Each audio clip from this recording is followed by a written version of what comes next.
I'm not a complicated man. I like cinema.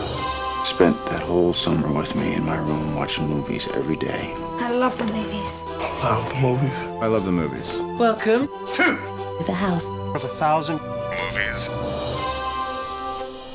Today's episode of the podcast is sponsored by Hamilton Book. I've been buying from Hamilton Book for many, many years, and they are a great place to find amazing deals on physical media, whether it be Blu-ray, DVD, 4K movies, CDs, or books. They've got it all. Now, I recently placed an order with Hamilton Book, so let me tell you a few things that I grabbed and some examples of what you can find on their site. I got the amazing disaster film Earthquake on Blu-ray. I also got a 3D import of the film Gravity on 3D Blu-ray. Very hard to find, but Hamilton Book had it. I got an Olive Films Blu-ray release of Hitler, The Last 10 Days with Alec Guinness as Hitler. A great movie, and you can't find the Olive Films releases anymore, but Hamilton had them. And I also got Assassination Nation and You Are Not My Mother on Blu-ray. Those were all at an incredible price. We're talking like under $10 each, and they also have new releases, boutique Blu-ray stuff at really good prices. The best part about Hamilton Book is it's flat rate shipping, whether you buy 100 movies or 5 movies, 10 books, 20 books, 2 books, it's the same price for shipping no matter what. So if you want to give them a try, head over to hamiltonbook.com/house and check out their selection today. I can't recommend them enough. I've been a buyer for many, many, many years. I appreciate their support of the podcast, so go support them and their small business. hamiltonbook.com/house. Go check them out and let me know what you think. All right, everybody, welcome back to House of 1,000 Movies. I'm your host, Jeff Rouseo, and today I've got actor Dominic Burgess with us. Dominic, thanks for coming back on. You were on my last podcast, and you're Thank back you so for a much. second round. Yeah, I'm glad to be here. Thank you very much for having me back to Of talk course. movies. Of course. Yeah, the first episode got a good response, so I figure we'll have you back on this podcast. I guess you did good enough that I'll have you back. Oh, thank you so much. Thank you to your you fans. you passed the audition. Um, Oh but yeah, no. since we talked, you've been up to quite a bit. We were teasing some stuff last time we talked, but you've had a lot of stuff come through in the last year, 18 months.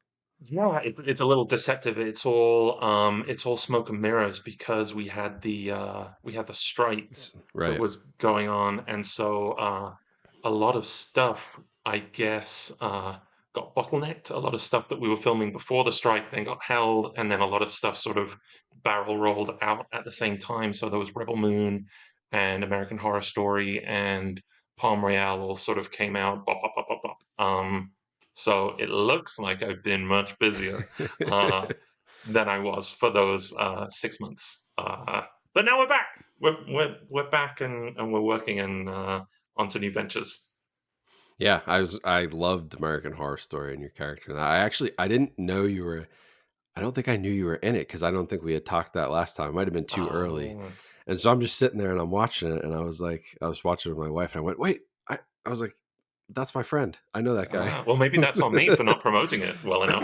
Noted. No. Duly noted. I saw some of your stuff. I watched it the first episode, and then I was like, wait a second, did I miss something? And I saw all your posts, and you had been promoting. But Uh-huh. yeah, that was super cool. That was a cool role. That must have been Yeah. fun. Yeah. I'm very grateful to Ryan Murphy TV. Now I've done Feud and American Horror Story and Monster and 911 Lone Hmm. Star. So I'm very grateful that they let you come back and play in different capacities and different kinds of roles because it's very easy for some creators to just see you in one sort of narrow Sure. perspective and to get sort of trapped in that. So I'm very grateful to be able to do diverse roles through that company.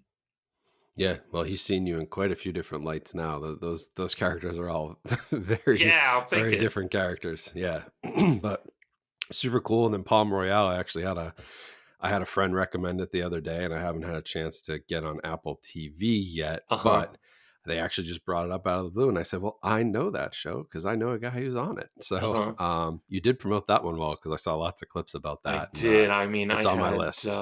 I had the best time filming that, just top to bottom, incredible people, kind, lovely, just a joyous environment to be on where they let you play and experiment and ask for your input and what you want to do and what you want to try. And it's such a freeing uh, and liberating environment, that set. So I hope we get to go back and do more. So we'll find out, I guess, one way or Yeah. another, some No, point. it looks great. I've heard great. I've had multiple people recommend it, and so it's on my short list of things when I need to get Apple TV, and then it's on my Uh-huh. short list of things to watch on There's a Apple lot of TV. good But stuff on Apple TV. I don't know I if you've dived know into For All Mankind. I love For All I, Mankind. I have the Blu-ray release of the first season, so I Oh, dove good. in there. Yeah, Uh-huh. but I've heard great things about that. There's movies on there I still need to see. It's yeah, Mm-hmm. I think I just need to bite the bullet because I think I'd probably end up using it more than some of the other ones I have. Uh-huh.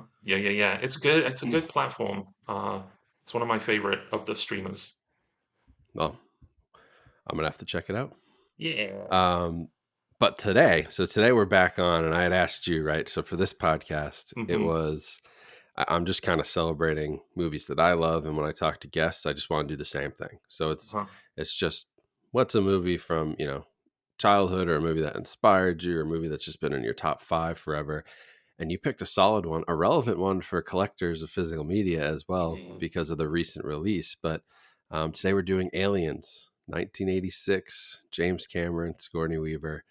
Just came out on 4K disc within the Mhm. last couple of months. Did you buy that one? Yeah, it's up there. It's up. I Okay. keep all of the old versions. I've got my quadrilogy, and I've got a regular single Blu-ray, and now I've got the 4K. And yeah, it's one of those films that every time it comes out in a new format, it's sort of like, oh yes, don't mind if Yep. I do. Thank you so much. Yeah. No, I've felt the same way. I've got all the Alien movies. I pulled out some of my stuff behind me here. I've got some Uh-huh. Colonial Marine stuff and the Very Queen. good. So, I have, oh, I don't know if I don't want to lose you, but up here we have the Mona Lisa face oh, hugger, um, I love that. which is always very popular when friends stop by. That's awesome. That is very cool. Yeah, so I rewatched it last night. Huh. I watched it a few months ago for a review of the disc, but when I'm doing those, I'm really like you're watching more for like the technical stuff. And so last night Hmm. I got to just like really enjoy it and just sit back and relax and just watch. Yeah. And yeah, it still holds up. It Oh, still holds up really well. it's magic. I've watched it twice since I got the 4K. Um, I watched the theatrical version, and I watched the special edition, and it holds up. A lot of those techniques and those special effects and the alien costumes and the puppeteering, it holds up. It's a good, and sometimes I feel like I have Peaky Blinders on because you sort of wax nostalgic about like films of the 80s and 90s, they were perfection.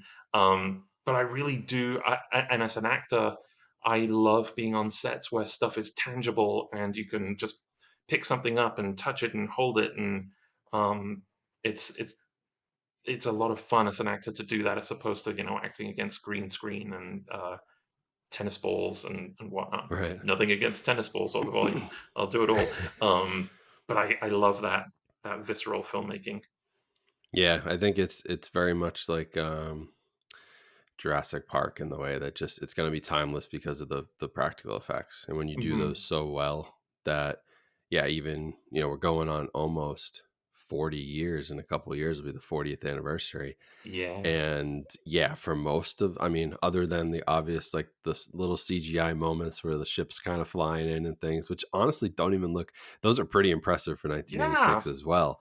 But outside of that, yeah, the puppeteering and the practical effects and those Uh-huh. aliens are terrifyingly real. And like, I, Yeah. I guess I was blown away watching it again. I was just like, damn, this is really like it looks like you could have made it within the last 5 years. Uh-huh. And I think just if you go into the special features and the behind the scenes documentaries, just James Cameron is such a smart director.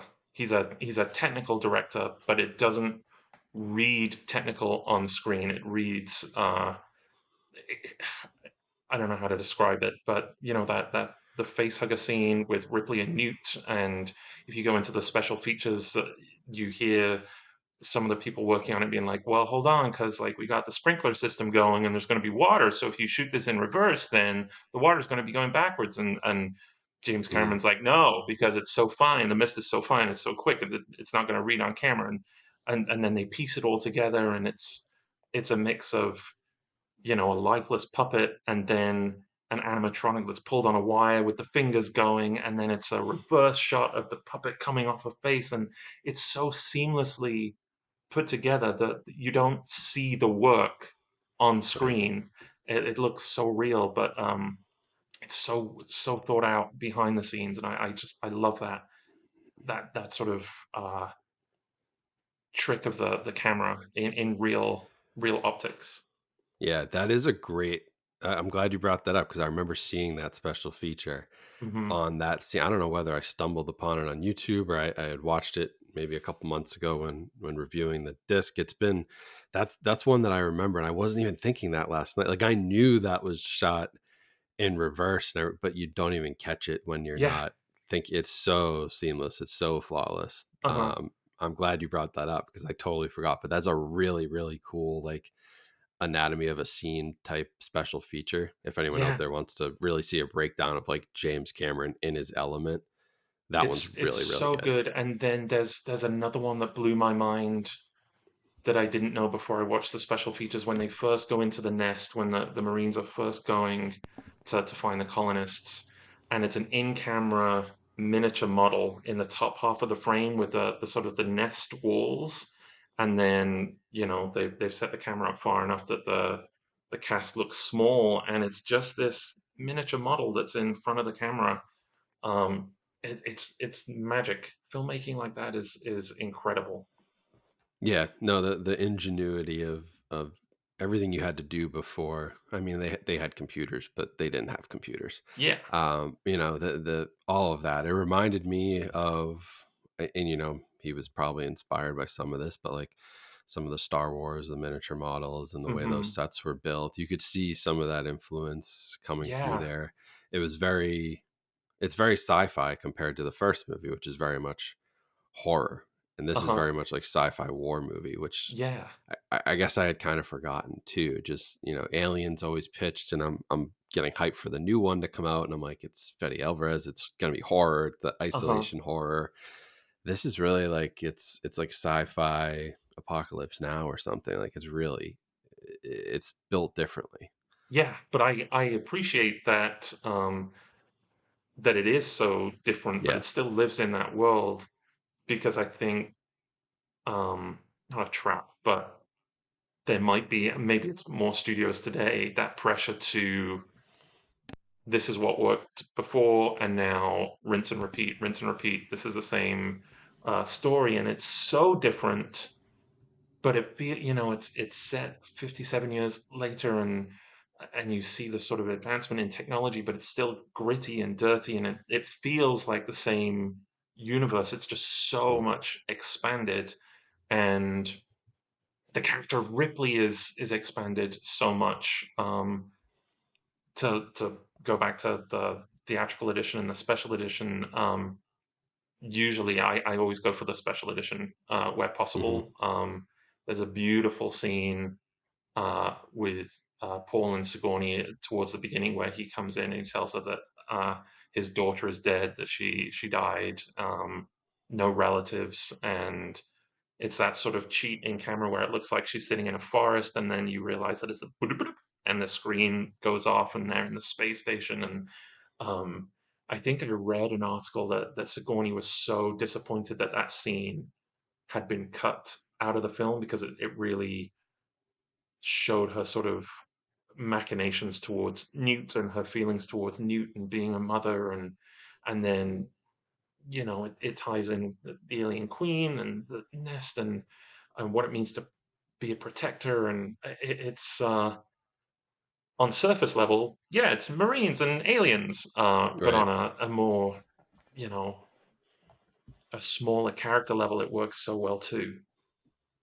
That's yeah. So I was convincing my wife to watch it with me, and I said, like, look, I know what you think this is, and it is some of Huh. that, but Yeah. there is this great like obviously super strong lead performance from Sigourney Weaver, one of the best ever. Uh-huh. And there's also this really nice like mother-daughter type relationship here that develops, and it's kind of sweet in that way. And there is that added element that and that expansion of those characters, which is I think why it's so successful, because it would have been easy to just do a sequel and Mhm. just do the same thing again, which is Yeah. what everybody wants to do. We'll capture the success of the first one. Uh-huh. So a big risk, but like now we talk about Aliens as the best sequel ever, one of the top Yeah, it's up two there. or two or Yeah. three, top five for some people. I mean, Uh-huh. that's where I put it. So I mean, for me, I love Alien 3 too. I know there's a lot of people that don't like Alien 3. I'm waiting for my Alien 3 4K. I want it. I want it to be announced. Give it to me. Um, I love Alien 3. I love Alien. That they're my three. Then I think it sort of it Mm, tapers off a little bit. But I think Aliens was the first that I saw. I saw Aliens before I saw Alien, and I remember distinctly being upstairs in my bedroom. And in England, we had, I think, it was on ITV, and so it would have played with commercials. But my brother came upstairs and he was going to bed. It was probably like 10:30, and he just crept his head inside my room and said, "Turn on ITV." And then he closed the door, and I was like, "Oh my gosh, this sounds so it sounds so secretive. What is this?" And I turned it on, and it was Aliens, and it felt, when you're 8, 9, feels like you're watching something that you shouldn't be watching, and it's exciting, and um, yeah, and then it's stuck with me ever since. Those films that you watch when you're so young, that oh that yeah, sort of Aliens and Gremlins, and those sort of real formative yep. films that I shape f- you. that that's such a good point, because I feel the same way when I do think about movies that I love now, my favorites. It's like, yeah, it's the ones I probably watched when I was too young, and Uh then huh. and then you rewatch them when you're a little bit older, and then you rewatch them as an adult, and you Uh find huh. something new every time. But there's always Every that time. there's a I I strong connection. I watched the 4K, and I put it on the projector here, and as they're sitting around the boardroom at the beginning, where Ripley's like, "Did IQs just drop sharply?" And the camera sort of pans around the table. I never noticed before that there's, just these background extras, and they're playing crossword puzzles or reading books under the table, and they're so disinterested in what's going on. And I'd never caught it before, and I love going back to films and catching something new every time. I love it. There's those small details. Yeah, no, I had one similar rewatching at this time. It was actually at the opposite end of the film. It was at the very end, and I guess I just never made the connection before.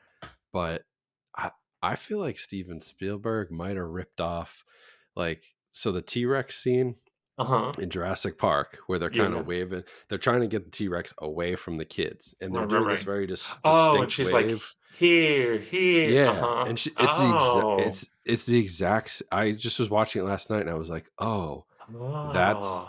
that's Sam Neill and Jeff Goldblum waving away the T-Rex from the kids in the car. Is Sigourney Weaver waving away the Queen from New? Oh. I mean, it's the exact same motion and everything. And she's even Uh-huh. like, "Oh, over here, look at me, look at me."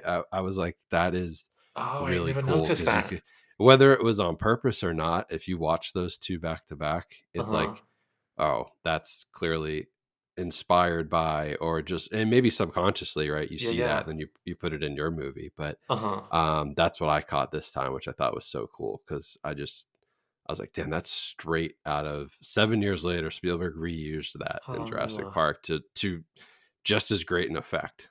oh my gosh. And it was only 7 years later. Gosh. Yeah. Oh my, I think of Aliens, and I think of it as so long ago compared to Jurassic Park, but I guess yeah, it's really not. What was it, 93? Jurassic Park was 93. Yeah. So it Yeah. really was, you actually Huh. you have the same amount of time between Alien and Aliens as you do Uh-huh. Aliens and Jurassic Park. There's that gap there, which is probably why it feels so old. That's one of the interesting things, is like, Huh. this is a massively successful movie, 1979, Yeah. and it's 7 years before you get the sequel, which I thought was kind of It was almost like maybe they weren't sure. They needed somebody like James Cameron to come in and take this because they weren't sure where to take it next. Then was Alien 3 93, 92, 93? It must have been Alien somewhere around that pocket as Alien well. 3 was in there, yeah. So they've Mm, been really spread out, those yeah. movies, which I think almost adds to it a little bit as well. They didn't oversaturate Uh-huh. um, Alien movies, and then when they did, they kind of did. Prometheus and then Alien Covenant kind of came out Uh-huh. kind of close together, and I get mad at Prometheus because I organize alphabetically, oh um, yeah, and my brain won't let me put Prometheus with Alien, so it's down there on its own in the P's. Um, makes me very the OCD in me gets very I don't antsy blame you. about Yeah, Prometheus. that's a hard one to put it Yeah. with the set. I always go Hmm. through that. Does it go with the set or does it go in order? Uh-huh.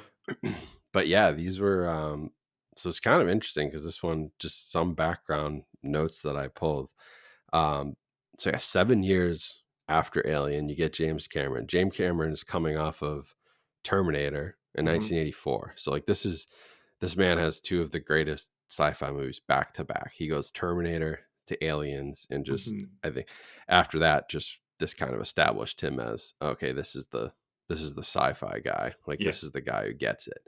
Um, but money wise, 131 million, which it feels low now when you It say it felt in low 2020 now. in 2024 dollars, but its budget was only 18. So Uh-huh. that's pretty impressive. Big returns and the critical response pretty amazing as well. I mean, like I said, I think a lot of people regard it as an incredible sequel, and you get Sigourney Weaver actually gets nominated for Yeah. best actress, which Uh-huh. reading that there are some other people who like maybe had science fiction. Close Encounters, the Uh-huh. actress in that was nominated, but this is the first real true like sci-fi action movie that got a nomination like And that. she deserved it from my Oh point yeah. of she deserved it. I think she's so good in that role. Um, I love her as an actor, just in general. I can watch her in anything. Um, Oh yeah. the whole, what I also love about those kind of films, Aliens, Jurassic Park, Lord of the Rings. It's making a film is so hard, but when every single facet of the production comes together harmoniously, the cast, the director, the visuals, the music, James Horner's score is so good, Hmm. um, and it creates just this moment of time that is so perfect. Um, oh, I love it so much. Yeah, no, and speaking, so the cast on this and the crew. So I knew the cast obviously fairly well. A lot of Hmm. big names in the cast, especially in the genre, in that kind of fantasy, sci-fi, even horror genre. Lance Henriksen and Uh-huh. Pumpkinhead always gets Oh, me. he's my I love Millennium Pumpkinhead. guy. Yeah. But the crew on this is, I guess at the time, maybe, you don't know all these names, but man, the people behind this, Walter Hill was on the screenplay Hmm. and he co-wrote it. You had Stan Winston's on the creature effects, like you mentioned. You have James Horner on the sound. Uh-huh. You had Gail Ann Hurd, who I knew her from The Walking Dead and all the work she Yeah, did on The and Walking Dead. But I love following her on Twitter or X or whatever you want to call it. She's very active yeah, on there, and she always talks about these films in great length and the projects that she works on. And I like following her because she's always very enthusiastic about the filmmaking process. And for her, it seems like it's enjoyable, and she loves what she's worked on, and I find that really endearing. yeah, no, I actually have. I followed her when I was into The Walking Dead a while ago, and I've kept following her Uh-huh. since. And yeah, she is a great follow on Twitter. Very Yeah, open, very transparent, and kind of will give you the details, which is always really cool. yeah. Um, but yeah, the crew on this, I mean, and then obviously James Cameron's at the help. I mean, What I incredible do find pedigree. interesting, if you if you go into the special features and you go in depth, you'll find they were shooting in England, and you'll hear that James Cameron was very much the outsider Mm, coming in, and a lot of the crew were like, "Wow, well, what's going on with this guy?" And there was almost a mutiny in terms of crew walking away, and it was Sigourney Weaver that was like, "Hold on." Um, I don't know how much of that has been embellished and whatnot, yeah, but I find those kind of stories fast because I guess James Cameron has a reputation for being a tough director to work with, in terms of what I'm he sure. wants and how particular he wants it. But Terminator 2, Aliens, Titanic, they're some of my favorite films of all time. And it's those attention to details and the specificity and everything that I think really help elevate and pop. And Yeah, no, I mean the that you usually hear that about the best directors who have ever, right? Like, oh, yeah, kind of difficult to work for them. It's like uh-huh. that's You what they have to, I do. feel like you have to read between the lines of difficult to work with or singular vision and knows Yeah, what will work and knows how it will play in camera and knows how the edit will come together. And um I think it gets easy to dismiss, and I'm not being like, you can be a tyrant on set if your product is good, because I've worked with terrible people who are terrible people, but I've also worked with people who know what they want and know how yeah. what they are seeing in their head is going to come together. So I think I'm not here for the yelling and the screaming, but if they know what they Right. want on screen, great. Yeah, no, that's the way I've always kind of viewed that too. Is it's I think it's just more of a they'll challenge you and they'll push you and they're very particular and they know what they want and Uh huh. they want to get you to the level that they're at. And if you're not Yeah. there for that, then it's gonna feel like it's challenging and they're not easy Hmm. to work with. But I mean that's why they get such a great prize. They really push people and they challenge you to be the best. So if you're Hmm. not built for that, yeah, I could see like that being a horrible experience. But Uh huh. yeah, no, nobody wants a tyrant. But I think I understand when people say that. Like I've worked for people like that, just Hmm. working my jobs. Like they're not always there's not always ill intent. It's Yeah. it's usually coming from a place of just they're so driven. They want everybody else to be as driven as they are, so they're Yeah. gonna push you hard. Uh huh. Exactly. We get it. Like, I think I get it. That's We that's get what it. I and now I don't know Stanley Kubrick and some of the other ones they say were hard to work for. I go, there's they toe that line. Uh Some of huh. them Yeah. sometimes they Yeah. toe the line. But And then there are some that are terrible and that I would not want to work with. oh yeah, Um, you know. but I think that's why you get it's interesting looking at the cast here is there's a good chunk that come back in the crew too that work with him again and again, Hmm. and a lot Bill of directors like Paxton that. comes back and back. Yeah. Jeanette Goldstein, who plays Hmm. Vasquez, she pops up in Terminator 2 and Titanic, and uh, she has a bra shop just down the street from me, Jeanette Bras, in on Magnolia Boulevard here in Los Angeles. If Really? you're straddling the line between North Hollywood and Burbank, Jeanette Bras. Actually, I think she has multiple stores in LA now.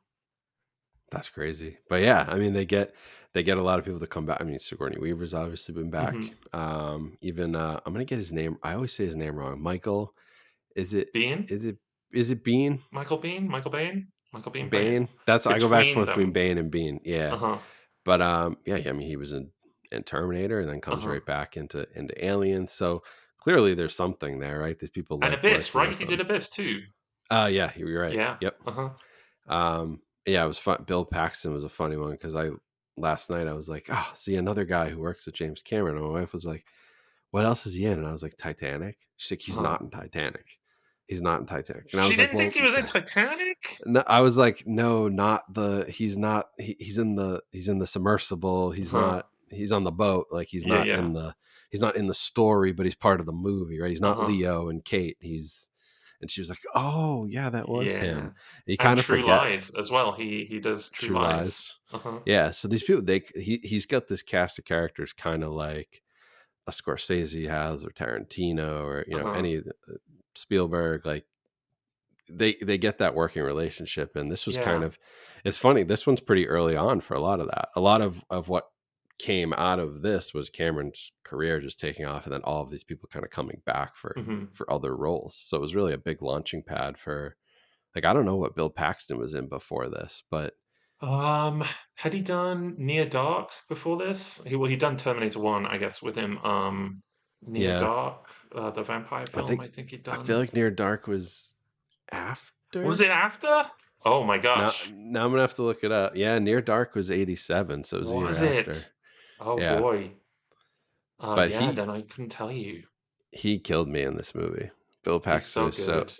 he's it's so funny, and my wife knew him from Twister, and so the movie Yeah. starts. She hadn't seen Aliens before, so we're watching it, and she goes, "Oh, I really like him." And then like 30 minutes in, she's like, "Oh, he's obnoxious in this. I don't like him Uh-huh. as much as I did in Twister." And I was But like, he is obnoxious at the beginning, but you get where he comes by the "You end grow of to his love little him." arc. Yeah. Yeah, Um, I think what this film does so well, and I think it's easy to say that, they're stock characters or paint by numbers, um, because the cast is so expansive in that first half before they get sort of whittled down to the eight.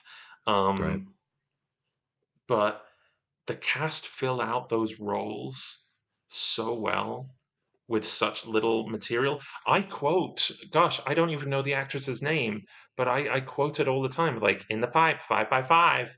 And I'm like, she only has like 3 or 4 lines in the whole movie. Yeah, Um, but I still quote it. I still love it. So they just live those roles so well. The casting is so yeah. good, the actors are so good, the directing is so good that it becomes this cohesive thing that they don't feel like tropes, I guess. Right.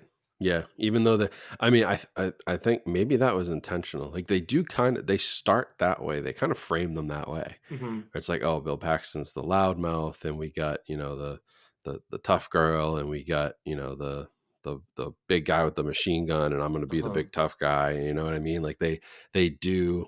You've got your colonel who's yelling at everybody. Who, by the way, I thought was Ernie Hudson when I was watching this. Oh yeah, no, no. I just I was just like, that's him, right? I had to look it up. I was like, Uh-huh. and then I was like, no, it's not him, but maybe it is. They reminded me so much of each other. Uh-huh. But yeah, it does start that way. It's almost like these stereotypical group of Marines. And then yeah, by the end, you kind of fall in love with each of them and they have these great Yeah. moments, even when they're getting taken out, they have Even a great. Gorman, who starts off as sort of this wet rag of a team leader, when he Right. and Vasquez are together in the tunnels at the end, and Yeah. uh, Nice redemption moment. yeah, and it's so seamless, and it's done with such precision. Uh, it's just such smart filmmaking. And I try and take that with me into what I do when people are like, there's no small parts.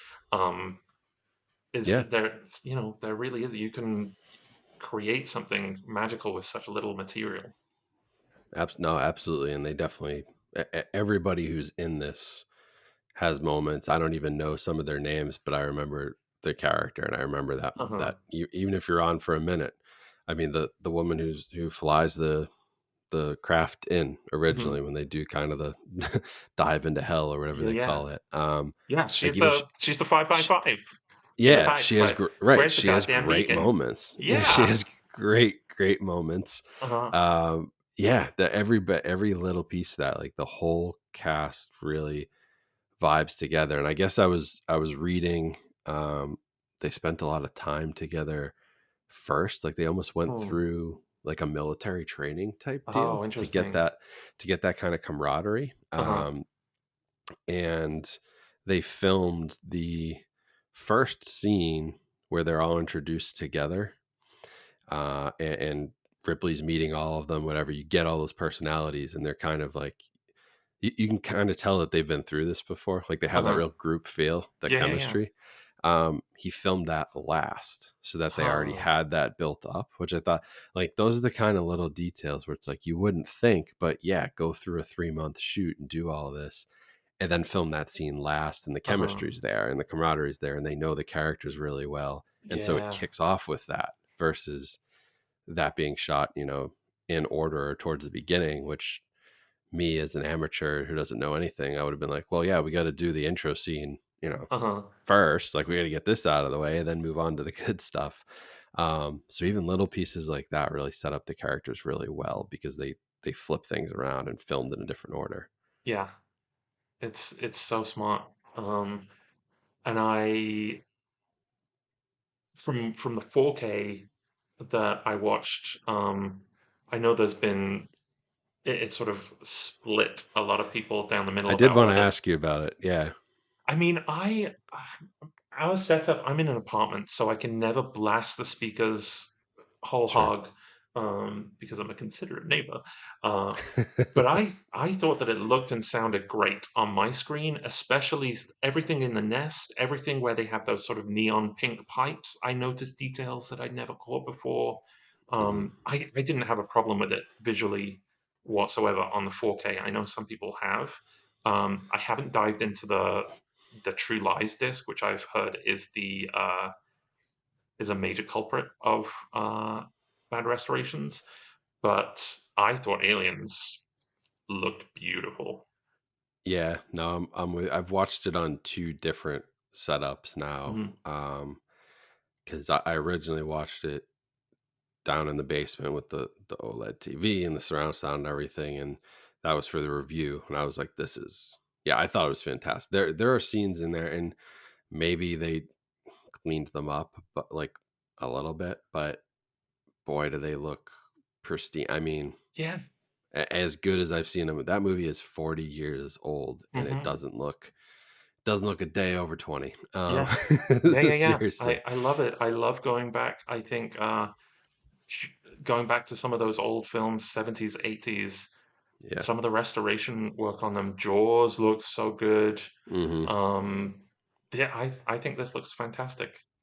Yeah, and it does sound amazing. There were things too that I was noticing, and maybe because I before this disc I hadn't watched it in a proper home theater for a while. I Hmm. kind of like I'd catch it on TV. I watched it on an old DVD years ago, Right. um, and it actually had me at one point with the Atmos speakers and everything. The motion detector, the Uh-huh. kind of blip blip blip Yeah. blip. I was like looking around my room trying to figure out if something was dripping because Ah. it kept sounding, it was mixed so well that it would come from the front and then it'd be in Uh-huh. the back as somebody's, and it's off screen, they're Yeah. walking behind whoever they're shooting, and it's still kind of beeping back there, and Yeah.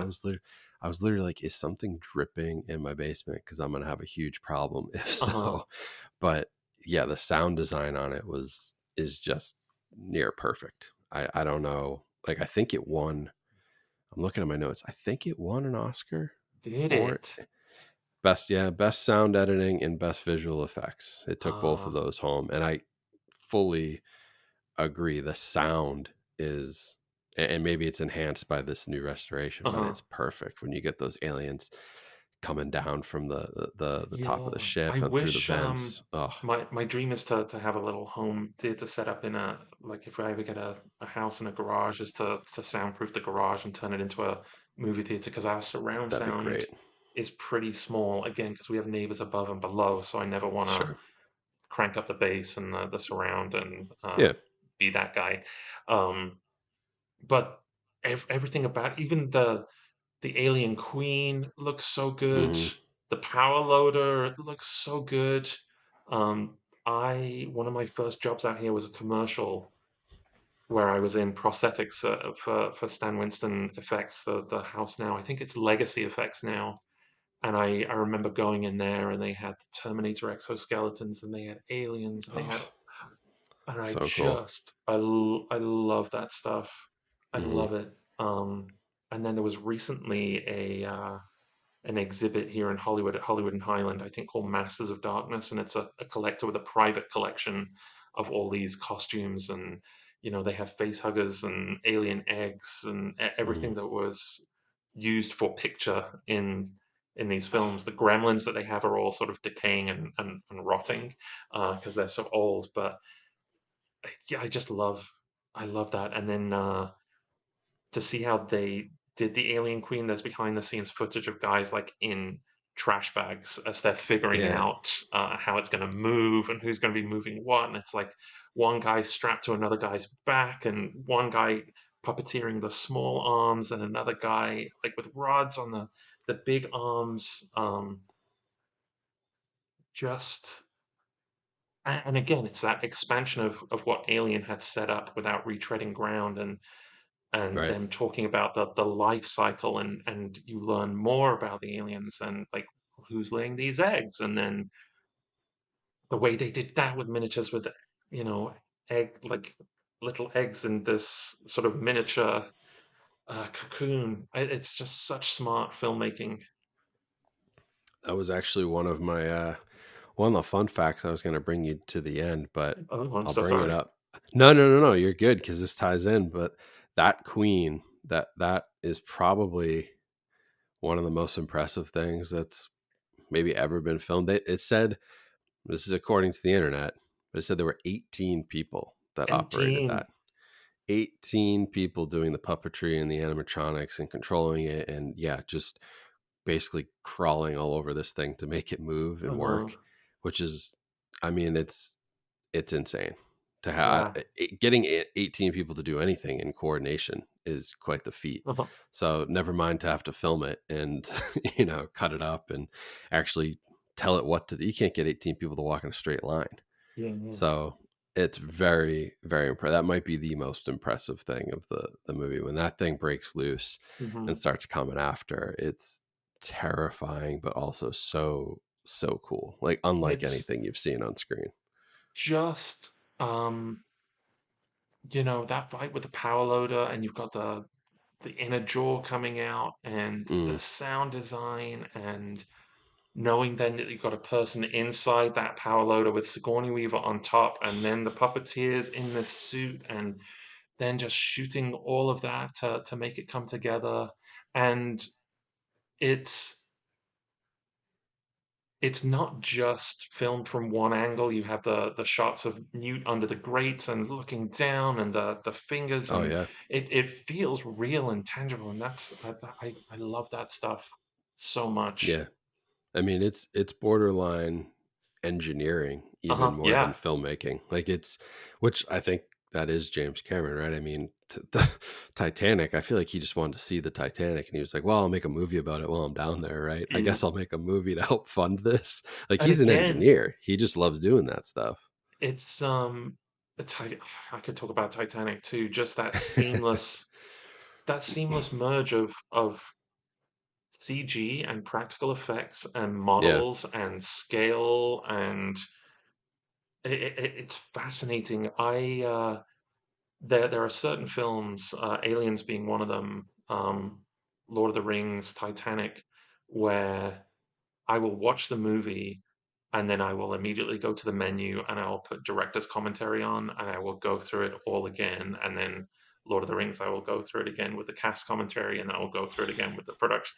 Uh, and because it's like filmmaking school, you get to learn Yeah. so much through watching what these filmmakers do, and how they do it. Yeah. That no, that's still what it's still what gets me excited too is these movies, the older movies. And I don't want to come off sounding like an old man here, but like it's just when you see something on the screen now, for the most part, there's kind of that question of, oh, how'd they do that? And the answer Hmm. is computers. Yeah. And you watch this and you go, how did they do that? And Hmm. there's a whole complex engineering, design, Uh-huh. coordination side of this that like you truly don't know the answer to how did they do that. Whereas Yeah, now yeah. we know they've I hired mean, animators and put them in a room. I'm gonna go off on a tangent. Bear with That's all me. right. Go for Um, it. I feel like my eye now is attuned to volume filming, which is, for anyone that doesn't know, sort of the LED sort of 360 screen where you have in-camera effects and things like Star Wars and Mandalorian is shot on there, and um, I feel like my eye is attuned to that now because I feel like it doesn't quite feel lived in or real, and they might Right. set dress a little, but the lighting is sort of a wash, and it doesn't feel there's no harsh lights, and it you can tell that they're not in that environment. And then Yep. Jeff, last night I watched Madam Web. I streamed Madam Web, You're a brave and soul. but they shot on location. They shot in, Grand Central Station, and they shot in I'll give the him props streets then. of New York. And I'm like, Yeah. oh, I missed like they're on Yeah. the streets of New York, and I missed that. And so I watched and was like, okay, cool. They went on location, and I love that. Yeah.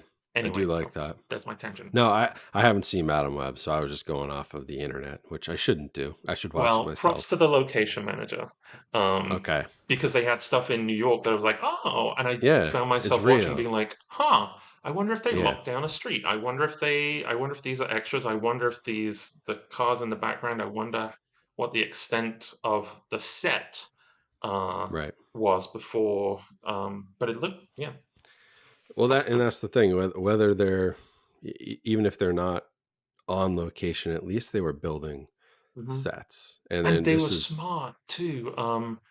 In the behind the scenes footage, when all the sleeping pods come open, you read that they extended the set with mirrors so that it looked like, mhm. 24 pods opening instead of 8 pods opening. And again, it's that creative Yeah, use of space and what you yeah. have.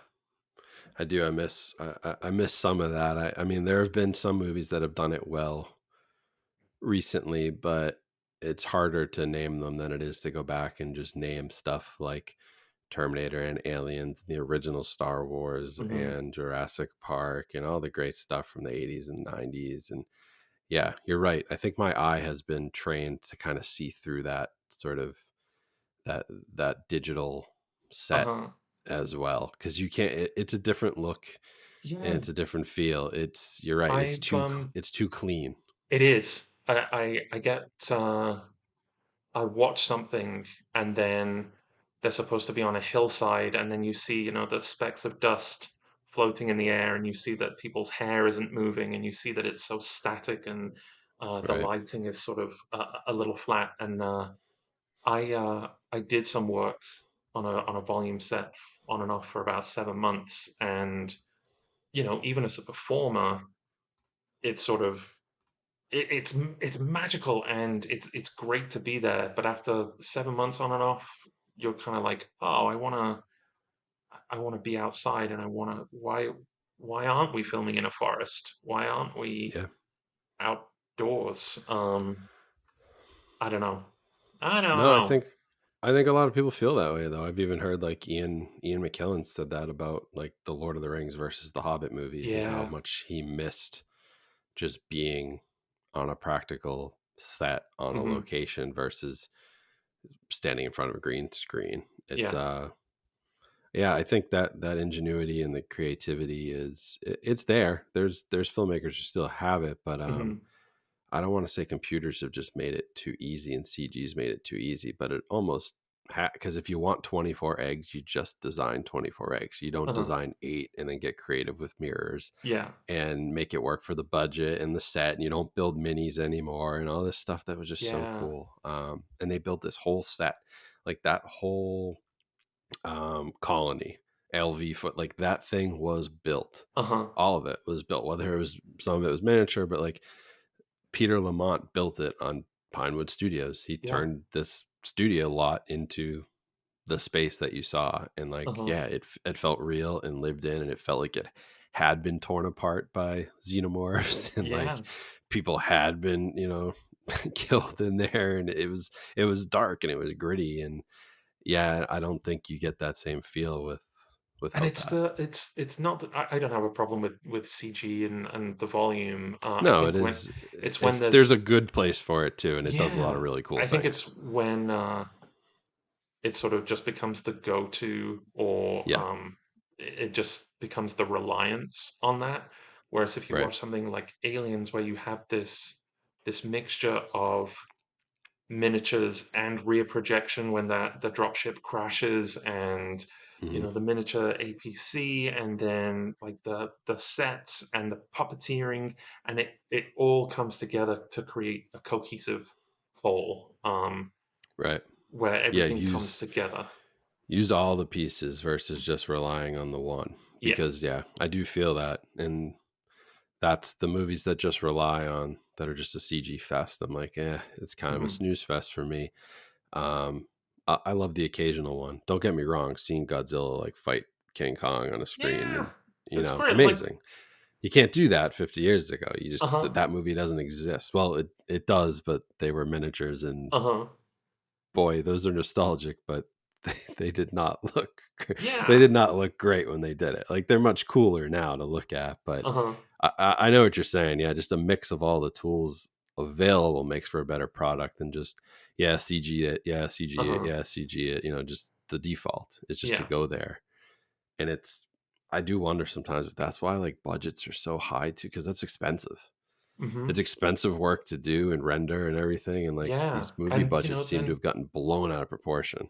everything that they do on Aliens, or these older film, everything's in camera, Yeah, everything, or they might have to remove wires and little bits of green screen, but right. those aliens crawling in the ceiling are, gymnasts with you know, just appendages put onto sort of black leotards, and it looks so good, and it's the way that it's lit, and the way that they move, and the camera's upside down, and it's again, it's the magic of filmmaking that I love. And yeah, those volume sets do get expensive, and the filming is slow on those sets Mm, because you can only have one camera at a time, because the background moves in conjunction with the camera, the depth of field, and so then, instead of shooting 4 to 8 pages a day, you're shooting like 1.5 pages a day, because every setup has to be just the one camera. There are little tricks you can do around it, but it's slow, and that yeah, makes the budget go. And instead of an 8-day episode shoot for an episodic, suddenly it's 16 or 21 days, or a month. And um yeah. like No, I do. That's one of my theories. Is like it's definitely made making movies easier, but has it the ease comes with expense and time, and it's just mhm, like I don't. If somebody made Aliens today, are they getting it done for $18 million in 1986 is a lot of money, uh-huh. but God, I can't imagine that still feels pretty reasonable Yeah. considering all that they did. How Um, do you know what the budget for Romulus is? I guess, well, we'll find out, that that's a good. I'm kind of hoping it's low because because he's a it great filmmaker. And I know that they've got some great see 200, practicals on it. 200. 200. The movies report. This is according to. I Oh mean, boy. this isn't confirmed, but I just googled and yeah, it says 200 million. 200. Gosh, I would have Right, I would like have put my that's hat in the ring at around 120. well, Huh. it says here that Fede Alvarez has said he wants to give the audiences an otherworldly feeling as practically as possible, and he has an obsession with no green screens, so every creature in set has been built. So I guess that's Hmm. where the cost comes from. That's a guess though. Okay. That's a I'm excited. reported budget. Look, every time an alien film comes out, I get hyped. Oh yeah, Uh, I'm very excited for this one because he's a Me great too. director, and that I think of Don't Breathe and that sort Uh-huh. of isolation, one location horror, and I'm like, okay, so replace the blind man with the xenomorph, and I'm Uh-huh. like, yeah, this could be a really badass I movie, and hope then give me so. some of those Evil Dead, over the top, There was a great violence. Oh, um there was a great video that he posted with a facehugger, a remote controlled facehugger on his mm, account, and it looked saw that. good. It looked Yeah, really good. Um, yeah. so I'm excited. I'm excited. I do want to look up how much is 18.5 million in Gosh. 2024. I'm What's going to the say equivalent? 78. I'm going to be way off. Let's see. This this is not helpful. From 1850 to 2024, it'll tell me 18 million in 1985 is equivalent to about 52 million today. Okay. All right. I That's wasn't too pretty far. reasonable for that movie. It is. Yeah, Yes, please. Thank you very much. I right? like this. I like the stripped down filmmaking though. I loved Prey, Yeah, the new Predator film. That's a so good. sort of stripped back to basics approach. Love it, love it. Yeah.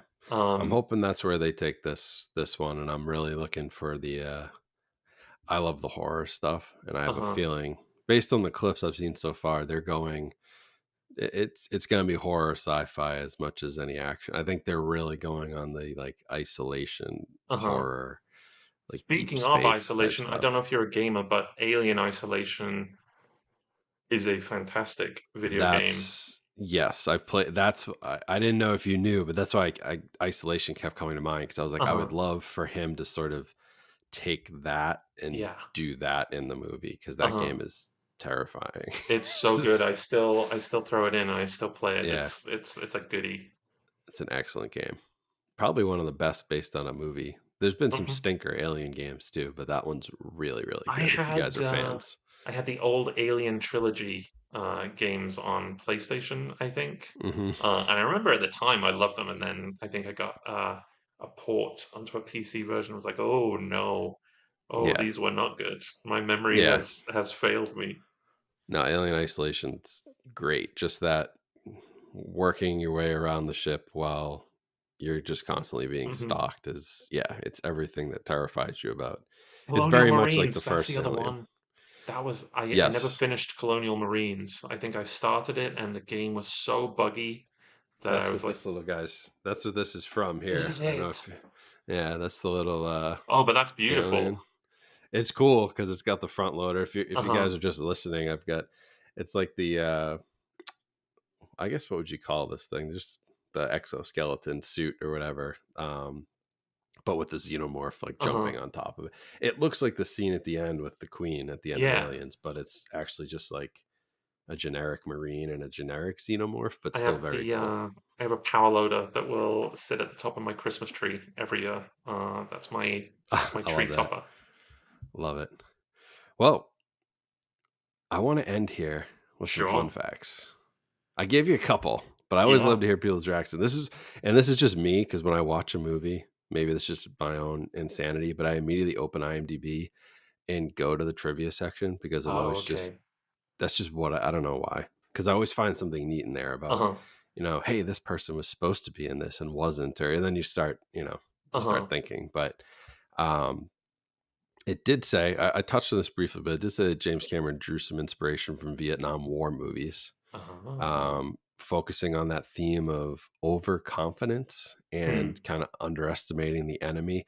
I guess more towards the beginning, the opening first hour, but had pulled from Vietnam movies. I had mentioned Apocalypse Now, but I guess that was sort of the goal until it really got. I mean, it eventually got very sci-fi, Yeah. action. Um, and we mentioned the puppet, but there was actually so Corporal Hicks. Was not Michael Bean. That's right. So you knew this one. So I that was knew like I he can't got tell you replaced. I can't tell you who the original actor was. It was James Remar Oh, okay. was original Corporal Hicks, and then literally left a few days into filming, and Michael Bean came Yeah. in. Because I think there's still Um, shots in the nest that are the back of his head, or the miniature yeah, thing that I told you about, where they have sort of the nest in the top half of the screen and the Marines walking in.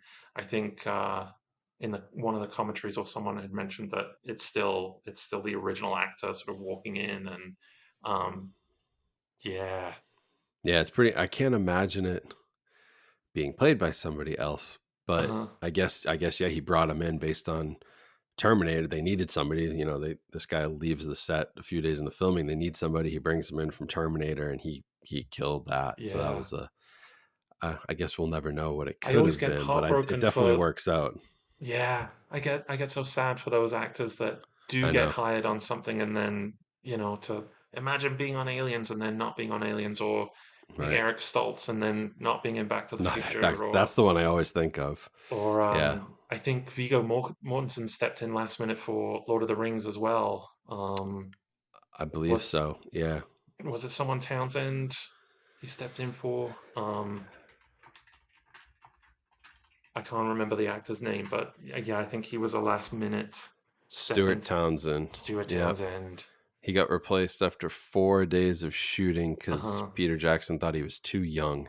Yeah. Gosh, what a Which is tough. heartbreak. Yeah.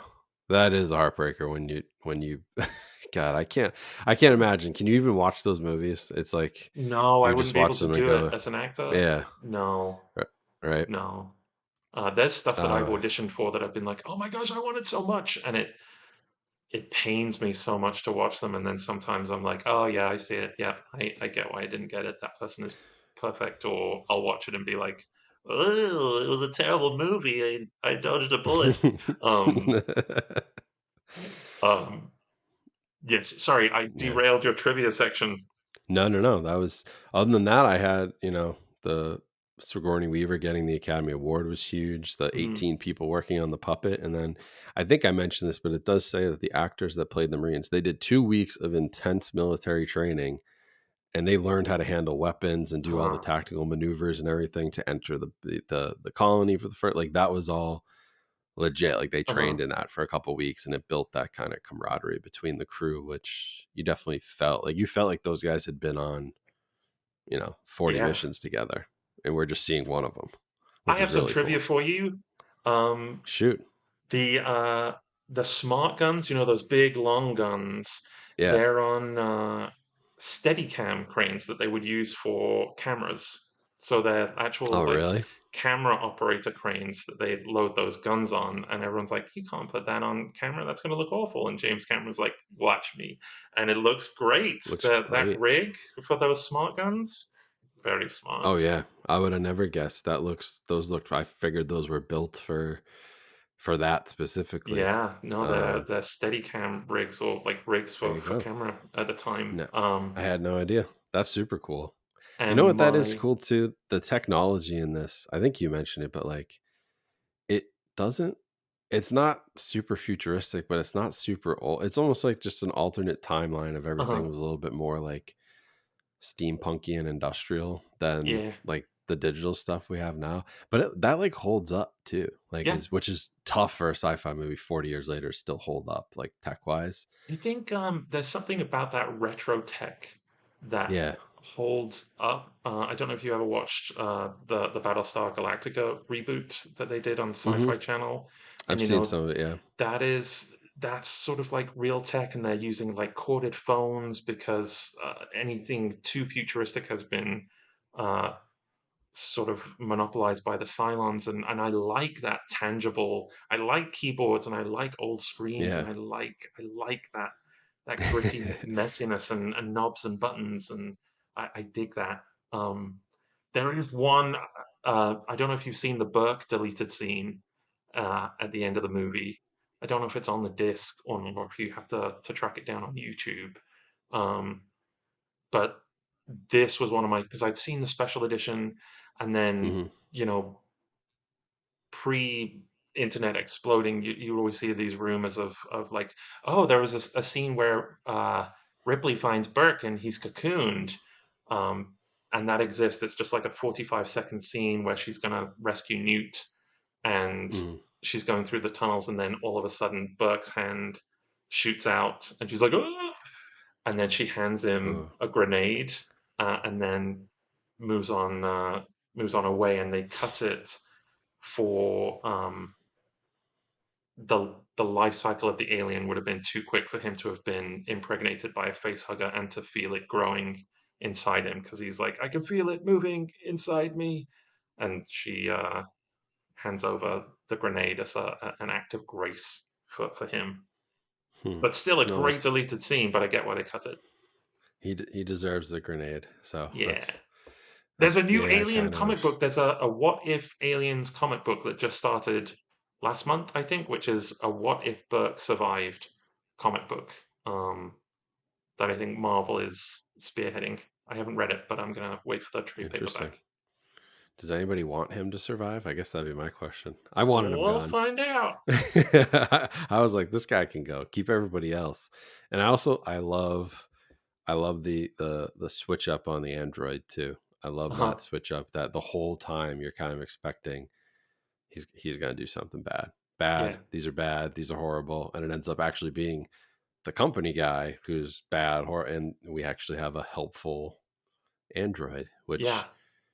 is hit or miss. And I'm thinking through the movies, Michael Fassbender's in Prometheus is not Winona Ryder great. is Yeah.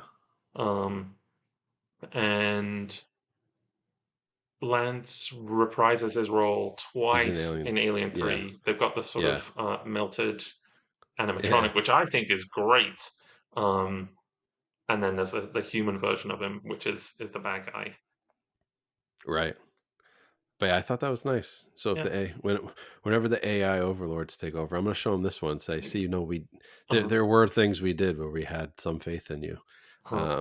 This will be the movie I show when the AIs come knocking on my door, and hopefully many years from now. Yeah, well, maybe. Exactly. Yeah, exactly. Well, this has been really cool. I appreciate you taking the time, and I love talking to people about the movies that they love, and like I got to rewatch it and like really appreciate it, and talking with you now, I appreciate it even more, which is what's really cool for me. I learned some stuff, got to get my thoughts out there, got to hear what you thought about it. So thank you so much for coming back on. And before we go, just where can people find you if they want to follow along? I am on Twitter /X. I'm Dominic Burgess. You can call it Twitter. Sure. Nobody calls it X. On Twitter, Dominic Burgess, and on Instagram, I'm Dominic Burgess 1 because someone got there first. Sneaky. Well, I'll link all that down below, and everyone should keep an eye on what you're up to, because it's been hopefully another good year coming up, and we'll see. There's still a backlog of stuff. I get so anxious about what I am and I'm not allowed to talk about because I don't want to get sued. Right. There's more stuff to come. That's what we love to hear. Yeah. Hey, work is always a good thing, and we love seeing you in this stuff. And it's been, I'm still waiting for the Gacy show, but I guess we'll see on that one. I don't think it's going to happen. Not for me, at least. For some other guy. I'm still going to petition for it because thank you so much. that one scene made it for me. So, thank you. But yeah, American Horror Story was great. Palm Royale looks like a ton of fun. You've been in a ton of stuff, so it's been cool to see you pop up. Just now I'm just watching TV and I go, oh, wait a second, there he is. Just the way I wanted it. So very cool. I'll put all the links down below. Make sure you follow Dominic. He's also a big collector, so you could ask him about his physical media collection. If you're watching on video, that's behind you there. I remember we talked about that in our episode before. So yeah, connect with him, say hi. He's a cool guy. Thank you so much. Appreciate it. Yeah, thank you for coming on. Thank you, my friend. Hey there, movie buff. Thanks for tuning in to another episode of House of 1,000 Movies. I hope you had as much fun listening as I did discussing some of my favorite films. Don't forget, if you're into video podcasts, you can head over to the YouTube channel and hit the subscribe button. If you're already on YouTube, it's right there, so why not hit it? And for our audio listeners, make sure to subscribe on your favorite podcast platform so you never miss an episode. If you've been enjoying the show, why not show me some love by leaving a 5-star review? It really helps me out, and it lets me know that I'm hitting the mark. And hey, before you go, a quick shout out to our sponsors. By supporting them, you're not just supporting the show, but also the content you love. Thanks again for joining me in the House of 1,000 Movies. Until next time, keep watching, keep listening, and keep watching great movies. Take care, everyone.